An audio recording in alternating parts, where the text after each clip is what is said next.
Misticismo, ocultismo e espiritismo. Primeira parte.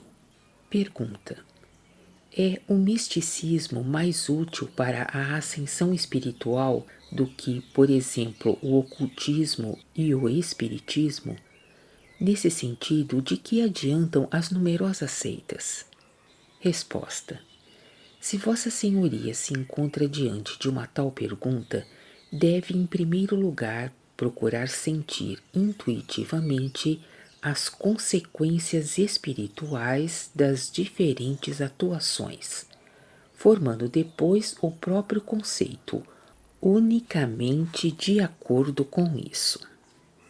Vossa Senhoria verificará que o místico não se encontra de modo nenhum mais elevado, mas sim causa tanto prejuízo quanto o espírita ou o ocultista e, finalmente, também as seitas. Há muitas décadas, a maioria das infelizes ocupantes das casas de prostituição era procedente da camada social das vendedoras e das empregadas domésticas. A triste causa residia muitas vezes no impulso íntimo de conhecer uma vida mais livre e cintilante, ou também na confiança no amor por um homem, o qual era incapaz de corresponder a essa confiança devido ao seu tipo brincalhão ou por leviandade. Entre elas, apenas raras vezes existia um verdadeiro pendor pessoal para levar uma vida baixa e leviana. É bem conhecido o deslize daquelas moças que, finalmente, não mais dispunham de força suficiente para sair do pântano. De forma bem semelhante a tais casos de então, também hoje, no domínio espiritual, generalizou-se amplamente esse proceder.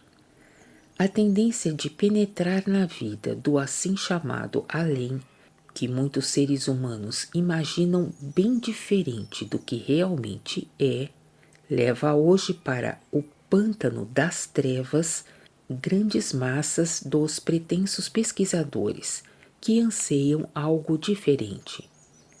Semelhantes a essas moças que no íntimo desejavam encontrar algo melhor ou simplesmente novo, até agora desconhecido para elas, e que não querem reconhecer a insinceridade dos homens que as cortejam, já que isso representaria praticamente o abandono de muitos de seus desejos, assim também os que procuram espiritualmente de forma obstinada não percebem que, em lugar de ouro puro, usam lantejoulas e quinquilharias, que lhes dão uma ilusão de situação elevada. Envoltos por uma ilusão, passam pela vida terrena contentes consigo mesmos e se tornam, no além, pobres tolos dessa ilusão, que naturalmente tem de levar consigo e que lá os domina. Todos eles ficam presos à matéria e não encontram força para se desprenderem dessa tenaz ilusão, porque não ousam mudar sua intuição, temerosos de perder algo a que se afeiçoaram. Estão irremediavelmente expostos ao aniquilamento, pois, com a desintegração de toda a matéria que se aproxima, desintegrar-se-á também a sua consciência pessoal, conseguida com muito esforço, e como não podem ser aproveitados como conscientes, retornam ao estado amorfo.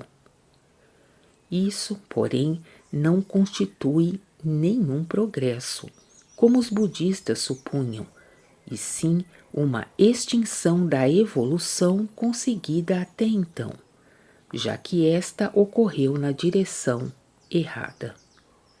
O que, pois, constituem os rapazes e homens levianos nas vivências de moças e mulheres ansiosas, provocando uma tão triste mudança, O mesmo papel representam hoje no campo espiritual as numerosas congregações e seitas religiosas dos ocultistas, espíritas e tudo mais que se formou dessa espécie. São as mais perigosas caçadoras de almas a favor das trevas. Aí, aqueles que se julgam dirigentes muitas vezes até possuem uma vontade para o bem. E essa vontade, com o tempo, só poderia trazer coisas boas, sem dúvida, se não houvesse aí um grande obstáculo, que em todos os casos se mostra muito mais forte e, em toda parte, desvia do caminho certo a melhor boa vontade. É a repulsa por tudo aquilo que não está de acordo com as próprias ideias de alguns dirigentes. Essa repulsa provém de um medo instintivo pelo fato de que teriam de mudar muita coisa na sua orientação de até agora, com o que os adeptos talvez pudessem reconhecer que os dirigentes, em inúmeros casos, seguem caminhos completamente falsos. Com esse reconhecimento, poderia então perder-se algo da veneração que os adeptos dedicam incondicionalmente a seus mestres. Por mais tolo que seja esse pensamento, faz com que muitos dirigentes tropecem nele e sigam obstinadamente seu caminho, apesar de sentirem às vezes uma vaga intuição de que estão agindo de forma incorreta. Entretanto, não se deve censurar somente os dirigentes, pois muito mais danos causam os próprios adeptos, para si mesmos, bem como para seus partidários, que seguem a mesma orientação. Se o fundador de qualquer movimento talvez tivesse realmente um alvo certo e quisesse conduzir seus adeptos ao encontro da verdade, pode-se supor com certeza que estes ficariam intimamente muito distanciados da própria doutrina.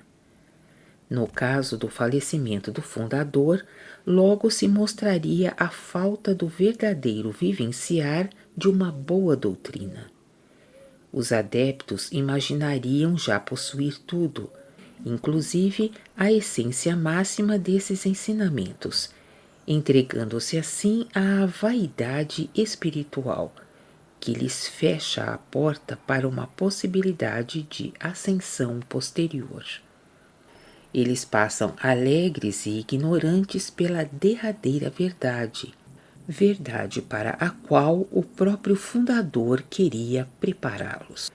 Por esse motivo, muitos caminhos certos são forçados inevitavelmente pelos próprios adeptos em direção ao túmulo, em vez de conduzir para as alturas luminosas.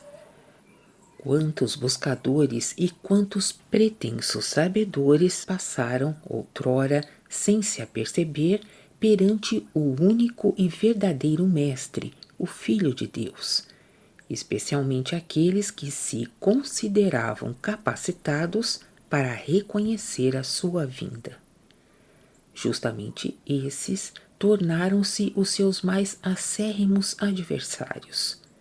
Por que não se aprende com isso? Vemos os cristãos hoje em dia viverem dentro de muitos conceitos errados em relação à doutrina do seu mestre.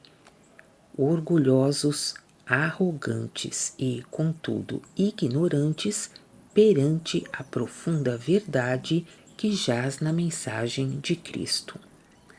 Essa circunstância, por si, faz com que tantas seitas e congregações floresçam, porque o espírito humano sente crescer dentro de si um impulso impetuoso no sentido de necessitar mais do que as igrejas lhe oferecem com suas monótonas interpretações superficiais. Os seres humanos esperam receber, nessas seitas e congregações, maior clareza e, muitas vezes, já estão satisfeitos quando algo soa diferente do que nas igrejas. Aquele impulso faz com que vejam nisso já um progresso, mesmo que na realidade seja muito menos do que já receberam nas igrejas. O participante de uma sessão espírita, por exemplo, confunde facilmente o novo, o interessante, com o valioso. Não imagina que o interessante nem sempre é necessariamente valioso, simultaneamente. Ninguém reflete com calma, objetivamente, o quanto tudo isso pode ser útil para a sua própria ascensão espiritual, para o que, pois, só é finalmente decisivo a sua qualidade interior. Sente-se orgulhoso de encontrar-se em um nível íntimo com os falecidos. Na realidade, contudo, não há diferença absolutamente de quando aqui na Terra trata com seus semelhantes. O corpo que os falecidos têm, ele também possui, bem como cada ser humano na Terra. Sobre esse corpo encontra-se apenas ainda o invólucro de matéria grosseira.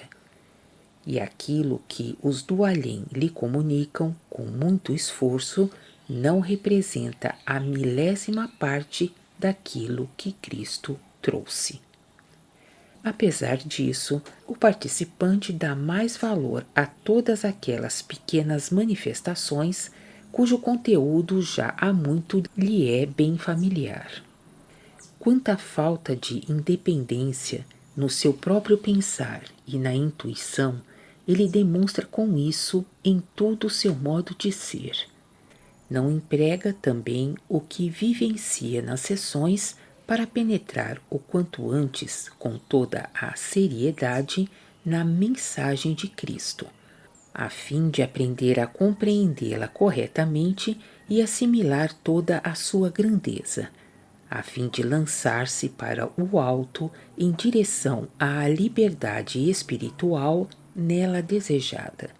Mas sim, ao contrário, apega-se à mediocridade que lhe é oferecida nessas manifestações, apenas porque exteriormente apresenta uma outra forma. Isso, porém, representa mais um obstáculo, nenhum progresso. Continua na segunda parte.